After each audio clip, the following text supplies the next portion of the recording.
La parole est à Jean-Marc Germain pour le groupe SRC pour 5 minutes.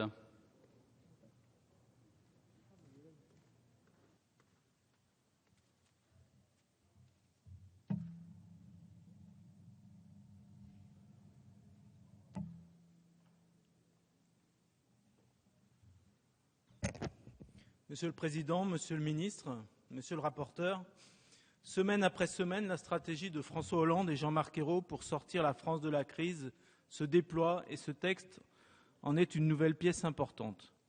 Cette stratégie se résume finalement en 2 mots, croissance et sérieux. Croissance d'abord. L'austérité, c'est-à-dire la réduction brutale des dépenses publiques et la baisse des salaires, ça ne marche pas. On a essayé avec la Grèce, le remède est pire que le mal. Sans croissance, pas de sortie de crise, ni même de rétablissement des comptes publics possible. La croissance, c'est d'abord la croissance de l'emploi. C'est par l'emploi que l'économie est repartie en 1997, c'est par l'emploi qu'elle repartira en 2013.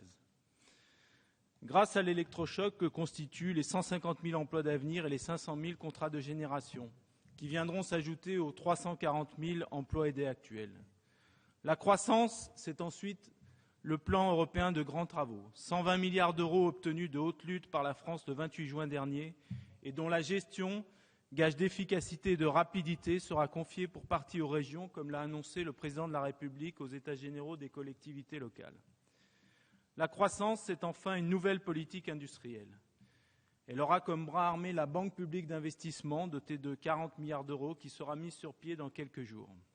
Là est la vraie compétitivité, à travers la mobilisation des créateurs, des chercheurs, des entrepreneurs dans de grandes aventures industrielles, comme hier le TGV EADS ou Ariane, et aujourd'hui la voiture propre, les énergies renouvelables, les textiles techniques et la médecine personnalisée.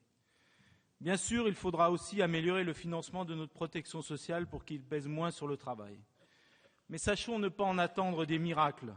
Même en déplaçant toutes les cotisations patronales, la baisse du coût du travail dans l'industrie ne serait que de quelques pourcents. Et faisons-le avec un principe simple. Les patrons payent les cotisations patronales, les salariés payent les cotisations salariales. Concrètement, ça veut dire d'accord pour transférer les cotisations salariales sur la CSG, comme nous l'avions fait en 1998, mais non au financement des cotisations patronales par la CSG. Ne mélangeons pas les choux et les carottes. Pour les cotisations patronales, la bonne assiette, c'est la cotisation à la valeur ajoutée, déjà utilisée pour les impôts locaux des entreprises, ou une taxe environnementale sur les activités polluantes. Croissance donc, mais aussi en même temps sérieux. La croissance sans le sérieux, nous n'en voulons pas.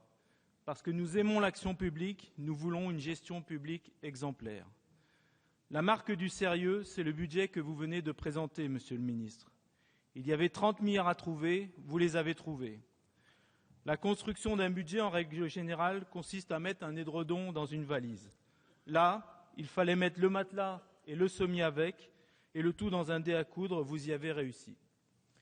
Et vous l'avez fait sans rien remiser de nos convictions, en dégageant les moyens pour financer nos priorités, l'emploi, l'éducation, la santé, la sécurité, et en faisant contribuer plus ceux qui ont plus.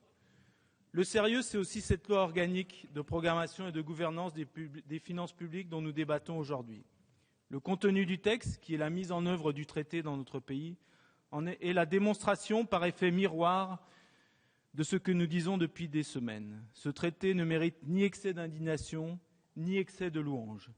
Il ne consiste ni plus ni moins en un jeu de règles minimales pour cohabiter dans la zone euro. Il n'empêche pas le déploiement de politiques de soutien à la croissance en période de crise. Il n'impose aucune règle contraignante de la Constitution. Nous n'en voulions pas parce que nous refusons les chaînes de l'austérité et il n'y en aura pas. Il n'implique aucun transfert de souveraineté. Le gouvernement et le Parlement conservent leurs prérogatives budgétaires. Le sérieux, c'est enfin le respect de l'objectif de 3% pour mettre un coup d'arrêt à la spirale de l'endettement. 3% ou pas 3%, si je puis dire, that is not the question. La question, c'est est-ce que l'on peut atteindre cet objectif souhaitable sans nuire à notre objectif de croissance ? La réponse pour la France est oui, et votre budget, Monsieur le Ministre, le montre. Si la croissance devait être inférieure, nous devrons alors nous reposer la question pour ce budget comme chacun des budgets suivants. Chers collègues, pour conclure, inaugurant samedi une nouvelle école Louise Michel à Clamart, je me suis replongé dans un très beau poème de Louise Michel, Les œillets rouges. Elle a dû l'écrire à peu près au moment où je vous parle, il y a 141 ans. Il s'adressait à son ami Théophile Ferré, héros comme elle de la Commune, condamné à mort le 2 septembre et qui allait être exécuté le 2 novembre. « Rougeaillet », écrit-elle, « va fleurir près du captif sombre, et dis-lui que nous l'aimons. Dis-lui que par le temps rapide, tout appartient à l'avenir. Formons le vœu que par le temps rapide et avec les efforts engagés pour sortir de la crise, la France retrouve très vite un avenir meilleur. » C'est dans cet espoir que nous voterons ce texte. Merci. Merci, Monsieur Germain.